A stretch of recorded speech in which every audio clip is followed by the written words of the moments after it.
saya yakin, saya nggak tahu sih kalau yang lain, tapi kalau saya sih berharapnya, buka aja semua, buka dah gitu, spill semuanya dah gitu kan.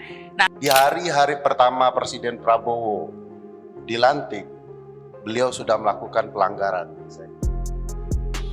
Misalnya melantik temannya Mas Hasto dan Kol Dedi menjadi Seskap. Itu pelanggaran di hari pertama. Kenapa? Karena melanggar Undang-Undang TNI.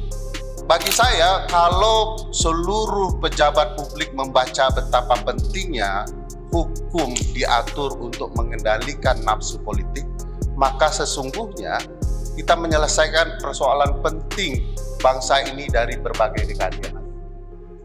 Problematika bisa lebih panjang dari apa yang kita duga. Bukan tidak mungkin hukum sebenarnya hanya penghias semata untuk membenarkan sesuatu yang salah. Oke, ini ini udah banyak ditunggu ini kayaknya nih pembicara yang terakhir, karena saya yakin, saya nggak tahu sih kalau yang lain, tapi kalau saya sih berharapnya, buka aja semua, buka dah gitu, spill semuanya dah gitu kan. Nah pertanyaannya nih kalau di bukunya nih di bab-bab terakhir tuh ya Pak, udah nyampe bab terakhir kan ada bacanya ya. Jangan-jangan ChatGPT tolong buat ringkasan gitu kan, karena suka gitu. Di bab terakhirnya nih Pak Mahfud nih banyak ngomongin soal salah satu bagian yang baik gitu ya, politik hukumnya itu pas lagi reformasi nih, pas era-era reformasi setelahnya itu produk hukumnya bagus sekali. Entah karena emang Pak Mahfud saat itu lagi banyak jadi menteri saat itu, saya nggak tahu. Nah tapi itu yang banyak dimention Pak Mahfud. Nah kalau menurut Uda Ferry sekarang apa masih kayak gitu? Maksudnya setelah pasca reformasi produk hukumnya masih tetap oke? Atau kemudian ini malah terjun bebas atau gimana? Dan kan salah satu sisi negatifnya dari politik hukum itu kan adalah adanya sebutannya oligark legal gitu ya kan, atau autokratik legal gitu.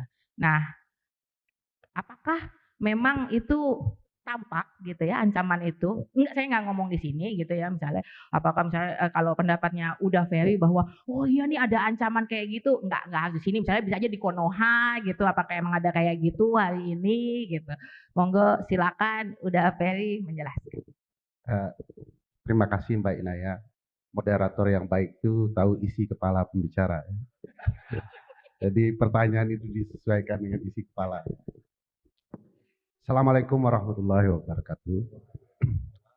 Para guru besar, para kolega, teman-teman semua, terima kasih sudah hadir untuk merayakan kebahagiaan Prof. Mahfud atas cetakan ke-13 ini.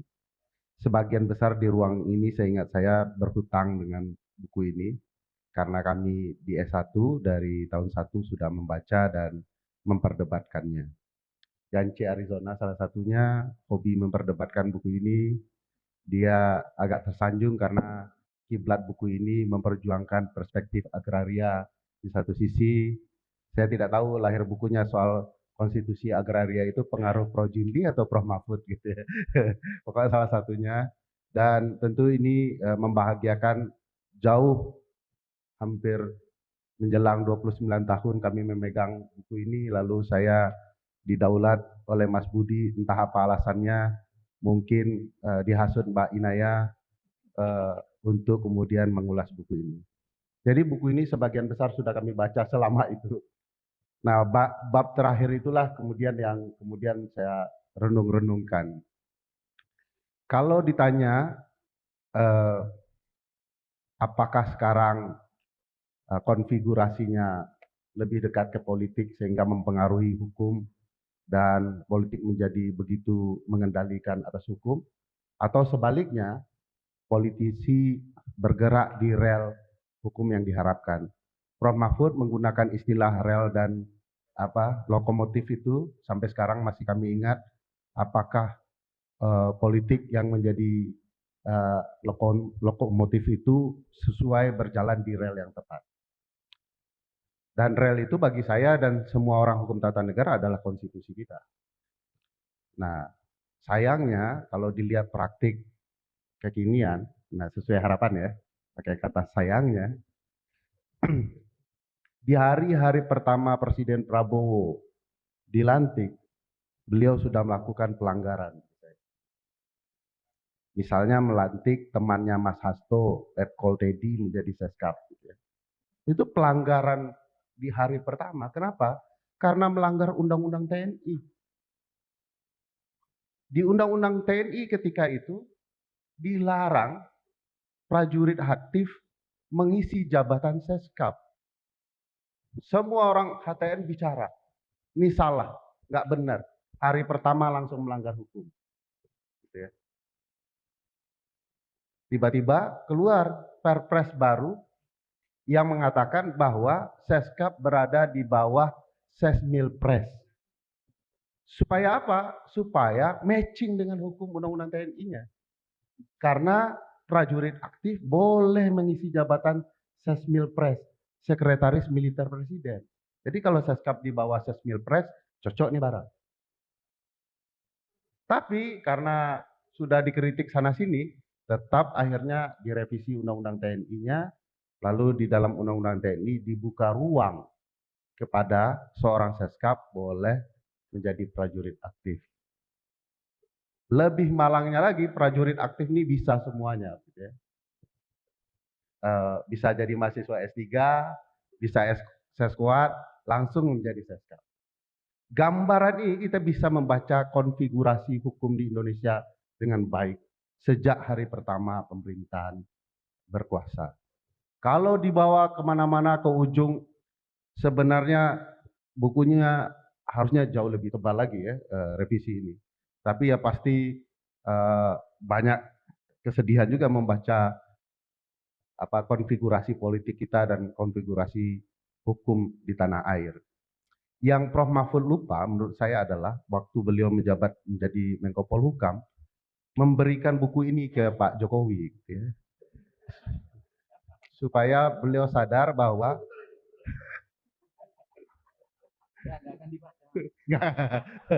jangan lupa Mas Gafar jangan meremehkan Pak Jokowi. Begitu Prof. Mahfud kalau seandainya dikasihkan, maka perintah Pak Jokowi bisa dijadikan satu halaman gitu.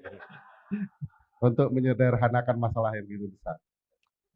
Dan bagi saya, kalau seluruh pejabat publik membaca betapa pentingnya hukum diatur untuk mengendalikan nafsu politik, maka sesungguhnya kita menyelesaikan persoalan penting bangsa ini dari berbagai dekade yang ada. Kesadaran itu yang perlu penting, bahwa teman-teman politisi sadar kalau hukum dikangkangi satu saat, maka dia yang akan jadi sasaran.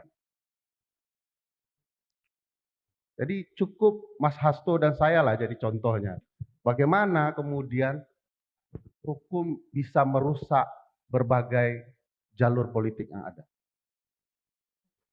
Kalau seandainya Mas Hasto ditangkap ketika KPK masih benar, saya mungkin agak yakin juga. Tetapi ketika Mas Hasto ditangkap hanya karena dia berbeda cara pandang politiknya dengan yang berkuasa, timbul pertanyaan besar. Kenapa hukum bisa garang ketika orang berbeda secara politik? Nanti tidak tahu entah kapan Mas Hasto bisa buat buku lah soal itu ya. Bagaimana politik kadang-kadang bisa sangat berkuasa atas hukum itu sendiri. Saya tidak tahu persis apakah niat guru saya juga, senior saya, Mas Zainal Arifin Mukhtar, menulis soal yang sama adalah untuk menyaingi larisnya buku ini. Atau timbul dari keresahan yang sama bahwa politik seringkali merusak wajah hukum.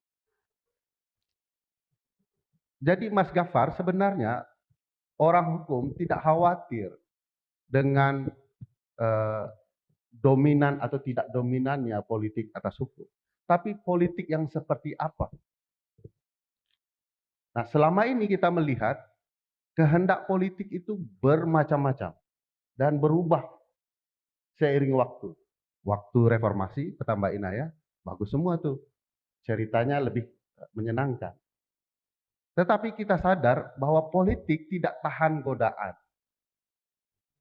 Itu sebabnya kita harus buat sistem. Dari reformasi 28 tahun rusak semua.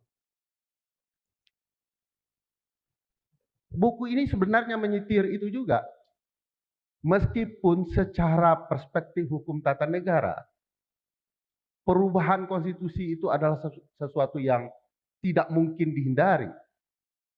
Tapi ada catatan Prof. Mahfud, tunggu dulu saat demokratis.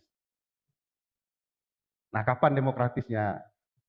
Kalau nanti 2029 Mas Hasto kalah lagi, kira-kira gimana? Masih berlanjut. Ini Pak Doviri, mohon dimaklumi. Ini bisikan Mas Gafar ke saya tadi sebenarnya. Problematika bisa lebih panjang dari apa yang kita duga. Bukan tidak mungkin hukum sebenarnya hanya penghias semata untuk membenarkan sesuatu yang salah. Kita dengar barusan misalnya undang-undang pemilu akan dipermainkan. Mahkamah Konstitusi sudah memutuskan bahwa tidak ada ambang batas pencalonan presiden 2029.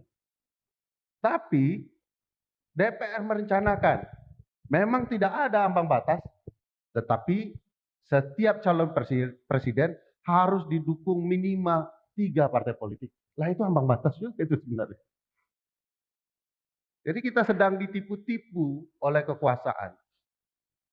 Bagi saya, kita semua punya peran mewujudkan gagasan esensial buku ini dan berbagai buku yang terkait dengan ini. Misalnya buku Philip Nonet, Philip Czerny ya, bagian yang tidak mungkin dipisah kalau baca buku ini. Kami di S1 dulu berpikir kalau baca buku ini juga harus baca Czerny dan Philip Nonet dan Philip Czerny. Untuk bicara bagaimana merekayasa hukum agar sesuai dengan masyarakat. Ya. Semakin melibatkan masyarakat, maka makin responsif hukumnya. Semakin jauh dari masyarakatnya, makin represif dia. Lah ini putusan Mahkamah Konstitusi. Soal meaningful participation, Prof. Mahfud menyinggung tadi di pidato. Tapi sekarang pertanyaannya, undang-undang mana sih yang meaningful participation? Yang ada adalah undang-undang itu tidak didengar, tidak dipertimbangkan, dan tidak diberikan jawaban. Tiba-tiba jadi. Nah, bayangkan kalau menjelang pemilu 2029, tiba-tiba undang-undang pemilu jadi dan kita tidak dilibatkan. Mudah-mudahan teman-teman partai yang sedang berseberangan dengan pemerintah memasang benderanya lebih tinggi-tinggi lagi untuk kemudian memastikan kita berjuang bersama-sama agar pemilu kita jauh lebih baik.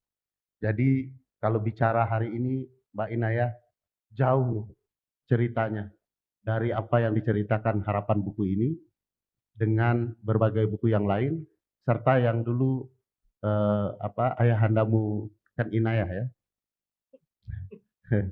Ini anak ayahanda gitu. Itu mimpikan. Saya bahkan berpikir memang Presiden Gus Dur gak cocok jadi presiden di Indonesia. Jadinya cocoknya jadi guru bangsa. Karena kalau orang baik jadi presiden di Indonesia, hancur lebur dia. Tapi kalau orang jahat, dia yang menghancur leburkan hukum.